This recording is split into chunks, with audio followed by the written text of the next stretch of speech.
This is Steve Ridgel, and I'm thinking today about my good friend Donna and some things that we can learn from, well, Donna's spiritual journey. Now, to recap briefly, Donna was baptized several years ago, in fact, at Hillcrest, where I'm on staff in Abilene. And she was baptized by one of our ministers. She was active. She helped teach in the children's program. And then, as sometimes happens in church, someone said something, did something that hurt her or hurt one of her kids, and she didn't go for a little bit. And then she kind of lost her focus after that, just kind of drifted away and didn't come back for a long time. She was married, and in fact was married right at 50 years. And uh, she recently found out she had a very serious illness, and it made her start thinking about things as it should.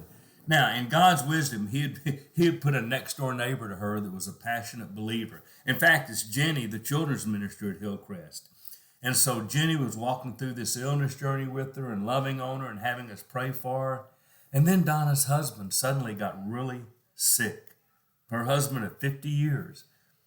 They put him on hospice.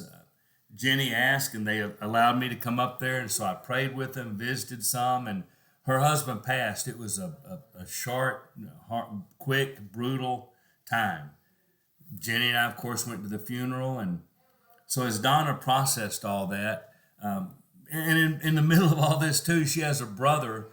She's his only family, and they're very close. And she was worried about it if her illness took her life sooner rather than later, that Scott wouldn't have anybody. So she kept telling Jenny, "You guys need to get Scott to go to church." And so we invited him, and he comes every Wednesday night to our journey class. Well, after Donna's husband passed, we visited with her, and she decided to come with Scott to our journey class. She started hearing about Jesus. She started processing about Jesus. Then she decided she would talk to my wife and I about her spiritual journey. And we visited about it. And she said, I was really impressed because she processed some pretty serious things. Am I just talking about this because my husband just died? Am I talking about this because my illness is quite serious? Am I talking about this? And so we processed a lot about coming home, about getting back on your spiritual journey, about God's forgiveness, about being sincere in your heart. We shared other stories of people we've been close to and connected to who came home because they started thinking about Jesus when something bad happened. And so, long story short, Donna's come home. But here are a few things I want you to quickly remember that you need to learn from Donna.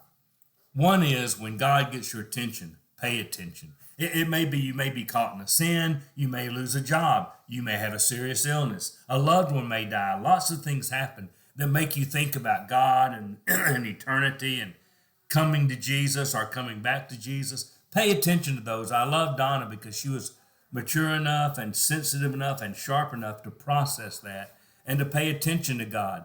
Number two, let the past go. Donna had been hurt by church. Well, that happens a lot because, well, frankly, here's the big secret. We Christians or who's in the church, and we aren't perfect. Sometimes we say things harshly. Sometimes we don't do things like we should. We're just trying to do better. But I really appreciate Donna for having the maturity to say, what happened, happened, and it's done. She was willing to move on from that. And I think that's really, really perceptive. And then here's the thing you really need to learn from Donna. When she decided, she took action. This last Easter Sunday, we put her picture up, briefly told her story, announced that she was coming home. Lots of people think about it. Lots of people decide they ought to. Lots of people even think they can get past the past. But then they don't ever take that step to say, I'm back. Donna did. So here's what you need to learn from my friend Donna. When something happens that makes you think about God, pay attention. Christians may have hurt you in the past. Let it go. God forgave them. He'll forgive you. And if they didn't repent, God will handle that. Trust me. And number three, when you get prompted to do something, act on it. So I'm happy our Donna is back and home.